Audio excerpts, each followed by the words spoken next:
Hi, hello! Welcome back to our channel working mom Seetha. எல்லாரும் எப்படி இருக்கீங்க? இன்னைக்கு நம்ம வீடியோக்குள்ள போலாம். இன்னைக்கு Sunday morning, Sunday cleaning vlog தான் போய்க்கிட்டு இருக்கு. சண்டே எழுந்த உடனே வீடு சுத்தி வெளிய ஃபுல்லா ஃபர்ஸ்ட்டு பெருக்கிடுவேன். அதுக்கப்புறமா தான் ஒரு ஒரு வேலையா செய்வேன். ஏன்னா வந்து வெளிய ஒரு மாரி கிளீனா இருந்தா தான் நல்லாயிருக்கும். அதுவும் இல்லாம காலையில எழுந்த உடனே வெளிய வரும்போது வந்து கொஞ்சம் நல்ல ஃபீல் இருக்கும் நமக்கு. அப்படியே அமைதியா இருக்கும். நெறைய பறவையெல்லாம் கத்திக்கிட்டு இருக்கும். அதெல்லாம் பார்க்கும்போது ஜாலியா இருக்கும். பூனையெல்லாம் விளையாடிட்டு இருக்கிறது, அதெல்லாம் பார்க்கும்போது, எந்த பக்கம் பெருக்குனாலும் குப்பை மறுபடியும் எல்லா இடத்துக்கும் வந்துட்டே இருக்கு. காத்து அவ்ளோ வேகமா பயங்கர காத்து. சரின்னு காத்துலயும் இருக்கலாம், அப்படியே கிளீனும் பண்ணிடலான்னு வெளிய ஃபுல்லா பெருக்க ஆரம்பிச்சுட்டேன். டெய்லியுமே நைட்ல வந்து நான் கிளீன் பண்ணிடுவேன். ஏன்னா காலையில அவசர அவசரமா வேலைக்கு கிளம்பணும். பசங்களையும் கெளப்பணும்.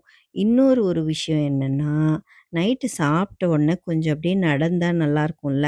அப்போ நான் சும்மா நடக்க மாட்டேன். தொடப்பத்தையும் கையிலேயே எடுத்துக்கிட்டு இப்படியே ஃபுல்லா பெருக்கிடுவேன். வேலைக்கு வேலையும் முடிஞ்சிடும். சாப்பிட்ட உடனே கொஞ்ச நேரம் அப்படியே நடக்கிற மாரி இருக்கும். பொறுமையா கிளீன் பண்ணிடுவேன். கிளீன் பண்ணாத அன்னைக்கெல்லாம் வந்து மார்னிங் தான் வந்து நான் கிளீன் பண்ணுவேன். இன்னைக்கு சண்டே லீவு. பொறுமையா நான் பண்ணிட்டுருக்கேன் வேலையெல்லாம். பாப்பா இன்னும் எழுந்துக்கல. என் பையன் மட்டும் எழுந்துட்டான். என் பையனுக்கு ஒரு வேலை குடுத்துருக்கேன். என்னன்னா, சோஃபா கவர்லாம் வந்து கரெக்ட்டா அரேஞ்ச் பண்ணிடு அப்படி சொல்லி, அத நம்ம வந்து பார்க்கலாம். இன்னும் கொஞ்ச நேரத்தில நம்ம அத பார்க்கலாம். இப்ப பார்த்தீங்கன்னா, பூனைக்குட்டியெல்லாம் இருக்கு. என்னை பெருக்கவே விடல. விளையாடிக்கிட்டே இருக்கானுங்க அந்த தொடப்பத்த புடிச்சுக்கிட்டு. எப்படியோ ஒரு வழியா பெருக்கி முடிச்சுட்டேன். இப்போ வந்து பூனைக்கு பெருக்கி முடிச்ச உடனே தண்ணியெல்லாம் எடுத்து வைக்கணும். தண்ணியும், பாலும் கீழ வச்சுடுவேன். தண்ணியெல்லாம் இப்போ அழுக்காயிடுச்சு. அத கொஞ்சம் எடுத்து ஊத்திட்டு, தண்ணி வைக்கணும். தண்ணி, பால்லாம் இந்த இடத்துல வச்சுடுவேன். அந்த இடத்துல வெயிலும் அடிக்காது. மழை பெஞ்சாலும் நனையாது. கொஞ்சம் அங்க வச்சுடுவேன். என்கிட்ட இருக்க எல்லா பூனைக்குட்டியுமே வந்து ரோட்ல பாவமா யாரும் பாதுகாக்க ஆள் இல்லாம இருந்த பூனைக்குட்டிய தான் நான் வந்து எடுத்துட்டு வந்து வளர்த்துட்ருக்கேன். கொஞ்சம் நல்லா பெருசானோனே அவங்களே அப்படி அப்படியே போயிடுவாங்க. அ அவங்கவங்க சும்மானா அப்படியே விளையாட்டுக்கு எங்கேயாவது போயிடுவாங்க. அந்த மாரி கொஞ்சம் வளர்ற வரைக்கும் நான் அவங்கள வந்து பார்த்துக்குவேன். அதனால நான் வந்து எடுத்துட்டு வந்து வளர்த்திக்கிட்டு இருக்கேன்.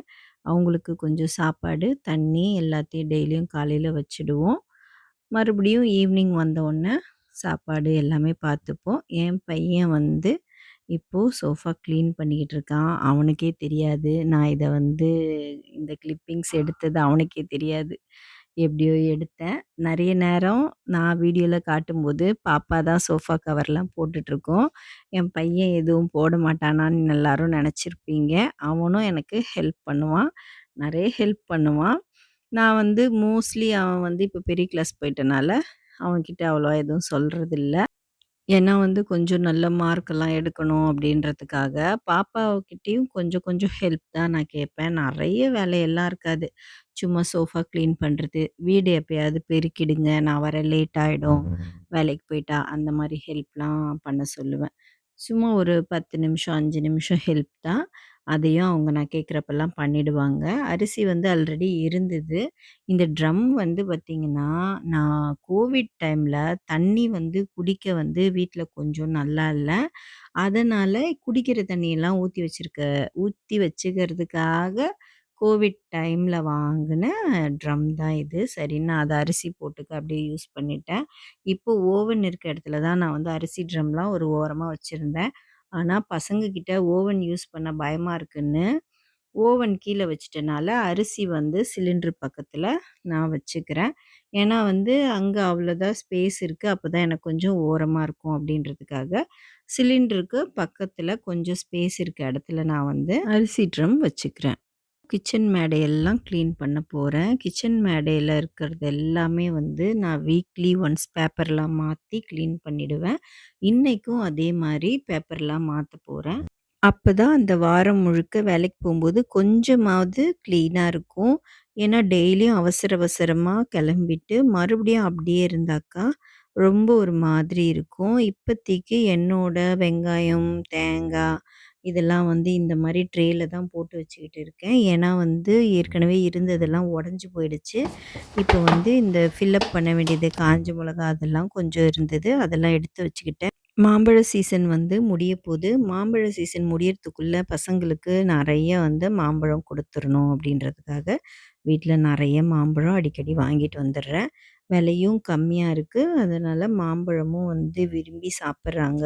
அதனால வந்து நல்ல வெரைட்டியான மாம்பழம். அதாவது பங்கனப்பள்ளி, இப்போ வந்து ருமானி சீசன் ஸ்டார்ட் ஆயிடுச்சு. ருமானி சீசன் ஸ்டார்ட் ஆயிடுச்சுன்னா, ஒரு பக்கம் சந்தோஷமா இருந்தாலும், இன்னொரு பக்கம் வருத்தமாயிடும். ஏன்னா வந்து ருமானி சீசன் வரப்போதுன்னாவே, மாம்பழ சீசன் முடியப்போதுன்னு அர்த்தம். இது நானா எனக்கு கண்டுபிடிச்சுக்கிட்ட ஒரு விஷயம் தான். என்னோட மொளகா பொடி, டீ தூள் இதெல்லாம் வந்து கொஞ்சம் அப்படி அப்படியே இருக்கு. இந்த எண்ணெய் பாட்டில்லாம் வந்து கொஞ்சம் ஓல்ட் ஆயிடுச்சு. இதுக்கெல்லாம் நான் வந்து கிச்சன அப்கிரேட் பண்ணணும் அப்படின்னு நெனச்சிட்டுருக்கேன். அதாவது மளிகை ஜாமானம் அதெல்லாம் போட்டு வச்சிருக்கேன் இல்லையா? அந்த கண்ணாடி பாத்திரம் எல்லாம் ஃபுல்லா ஒரு தடவ கீழ இறக்கிட்டு கழுவிடணும். கழுவி காய வச்சுட்டு, புதுசா மளிகை ஜாமான்லாம் அதில கொட்டி வைக்கணும். எனக்கு என்னைக்காவது ஃபுல் டே லீவ் கிடைக்கும்போது தான் நான் அந்த வேலைய பண்ணலான்ட்டு இருக்கேன். அது கூடவே ஒரு சில பொருளெல்லாம் கிச்சனுக்கு வாங்க வேண்டியது இருக்கு. லீவ் என்னைக்காவது நான் போட்டேன்னா, அன்னைக்கு போய் ஷாப்பிங் பண்ணி அந்த பொருளெல்லாம் வாங்கிட்டு வரணும் அப்படின்னு நெனச்சிட்டுருக்கேன். இன்னைக்கு இந்த கிச்சன் கிளீனிங் வேலை முடிஞ்சிருச்சு. இன்னும் வீடெல்லாம் பெருக்கிட்டு தொடச்சிட்டா என்னோட மொத்த வேலையும் முடிஞ்சிருச்சு. வாஷிங் மிஷின்ல துணி போட்டிருக்கேன். அது மட்டும் காய வைக்கணும். அதுக்கப்புறம் இருக்க ஒரே ஒரு வேலை சமைக்கிற வேலை தான். சமைச்சு முடிச்சுட்டா சண்டே வேலை முடிஞ்சிடும். அதுக்கப்புறம் ஃபுல்லா ரெஸ்ட்டு தான் ஈவினிங் ஃபுல்லா. இதுக்கிடையில நான் என்னென்ன வேலையெல்லாம் பார்ப்பேன்னா, மறுநாள் வந்து போட்டுட்டு போற யூனிஃபார்ம் அதெல்லாம் எடுத்து வச்சுப்பேன். அதுக்கப்புறம் எனக்கு போட்டுட்டு போற சாரி அதெல்லாம் கொஞ்சம் செலக்ட் பண்ணுவேன். இன்னொன்னு ப்ளவுஸ் எதனா தைக்கணுமா? அதெல்லாம் கொஞ்சம் எடுத்து பார்ப்பேன். இந்த வீடியோ உங்களுக்கு பிடிச்சிருந்தா லைக் பண்ணுங்க, ஷேர் பண்ணுங்க, கமெண்ட் பண்ணுங்க. மறக்காம சப்ஸ்கிரைப் பண்ணுங்க. இன்னொரு நல்ல வீடியோவோட நான் உங்கள வந்து பார்க்குறேன்.